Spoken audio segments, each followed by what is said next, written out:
Doing an assessment of adult female. I've already washed my hands in preparation.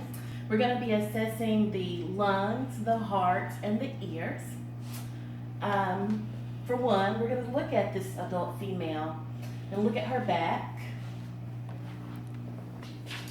And just to make sure there's no lumps, no bumps, I'm going to ask her if it hurts, if there's any, when you're touching her back, if it hurts her in any area. Are you okay? Yes.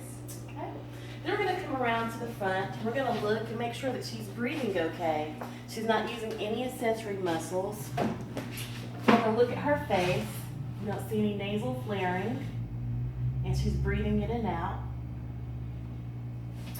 You're going to palpate to make sure that the chest wall has no lumps or bumps.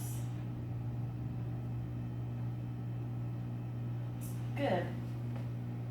So we're going to ask her to stand up. And we're going to turn her this way.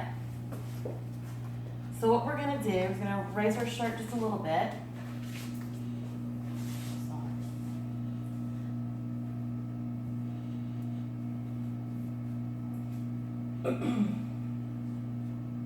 And we're going to pinch a fold of her skin and ask her to breathe. Breathe for me. And as you can see, my fingers should move out as she breathes. Good. And that tests for diaphragmatic expansion.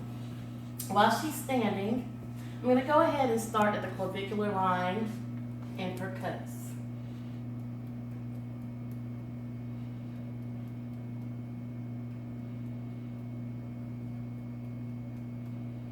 You can't hear it, but you should hear a dull resonance.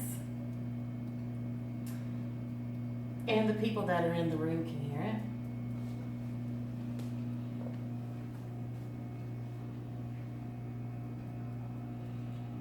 Starting again at the midclavicular line, I'm going to ask her to say 99. And this test for tactile phrenitis. Go ahead for me. 99. 99. 99. 99. 99. 99. 99.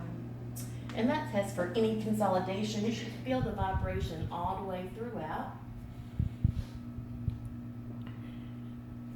We're going to listen to those same areas using a side-to-side motion. Just breathe normal for me.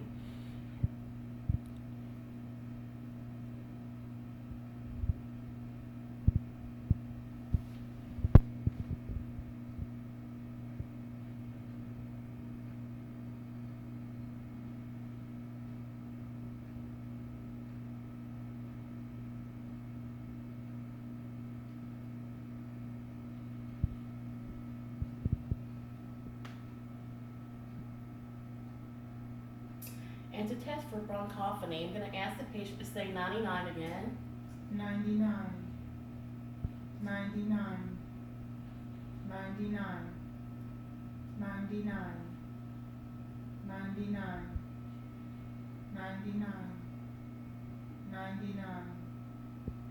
99. And to test for egophony, I'm going to ask her to say E. E. E. E. E. E. E. E.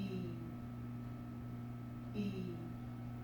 The next sound should not change to an A as the patient says E. If it does change to an A, it's signs of consolidation. Okay, you can sit back down.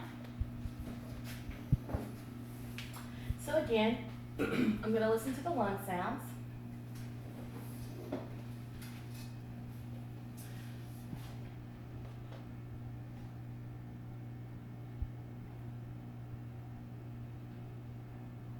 In this area, you're going to hear tracheovesicular.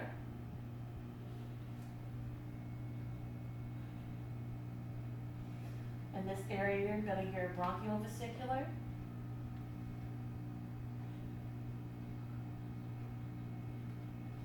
And in this area, you're going to hear vesicular.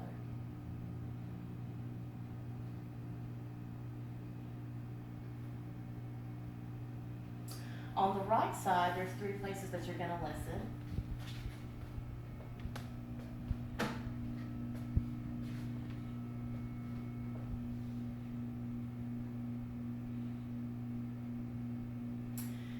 the left side, there are 2.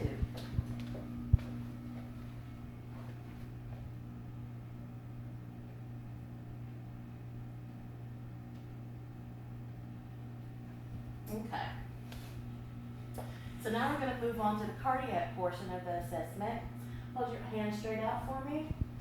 You're going to want to look at the patient's hands and observe the nail beds. They're pink and shiny. No clubbing is noted. Put your hands together like this for me.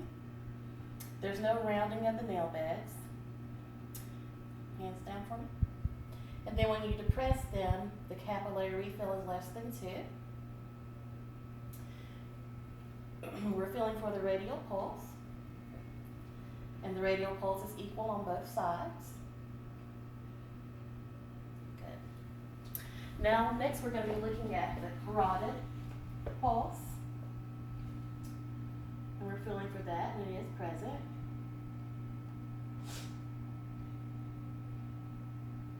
And we do the same on the other side.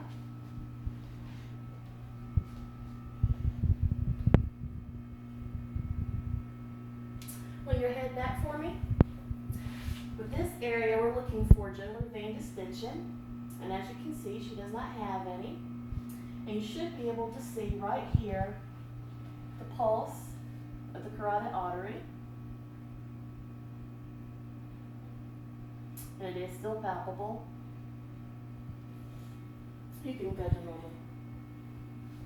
I'm going to be taking a listen. Hold your breath.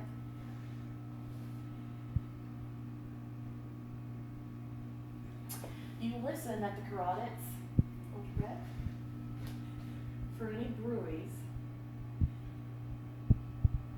And of course you want to listen there with the bell with your stethoscope. Now we're just going to go to the front. You can breathe normal. First we're going to start at the atrial.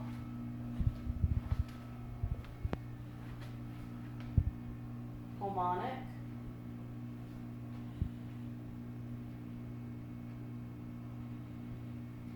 Mitral.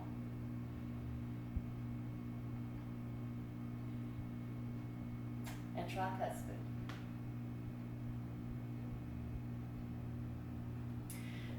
Those areas are auscultated with the diaphragm of the stethoscope. Then you want to turn it over and listen for any murmurs.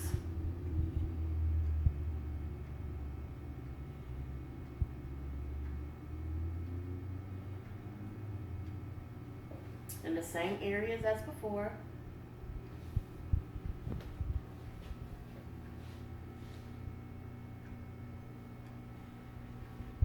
And none are present.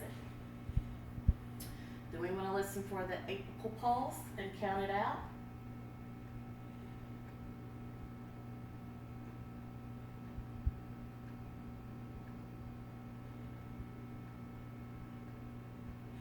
And if we were to listen for a full minute, that would be the regulation for the apical pulse. But due to time constraints, we're not going to do that. So now we're going to move on to an ear assessment. First, we want to look at the auricle of the ear. And we see there's no lesions, no keloids. You have a few piercings here. The outer canal is not reddened. And there's no cerumen on the outside of the ear. Again, the same. We're going to have her turn to the other side. The auricle is soft and non-tender. Same color as the skin of her face. The outer canal is not reddened, and there's no lesions present. When looking inside the inner ear, we want to pull the ear up and back. And insert the otoscope into the inner ear canal. There's a bright cone of light. You can see the inner membrane is pearly gray in color and intact, and there is no excessive cerumen. Again, in the other ear, we want to look for the same things. Up and back. The membrane is shiny pearl gray. A bright cone of lights is intact and no excessive surrounding. Next, we're going to be testing for hearing using the Weber and the Rhine test. When I strike my tuning fork, she's going to tell me what's placed on her head and the outer side of her ear when the vibrations stop. Yes.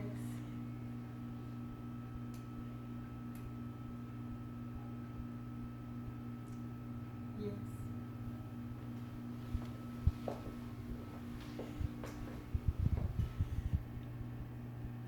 Yes. Yes.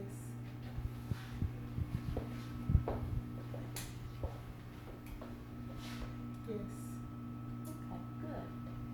So next, I'm going to whisper a few words in her ear. While I'm doing that, she's going to depress her tragus and just move it in and out as I say the words.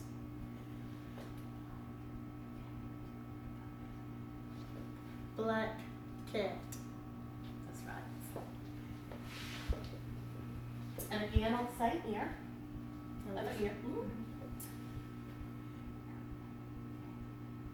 Purple cow. All right, that concludes our assessment.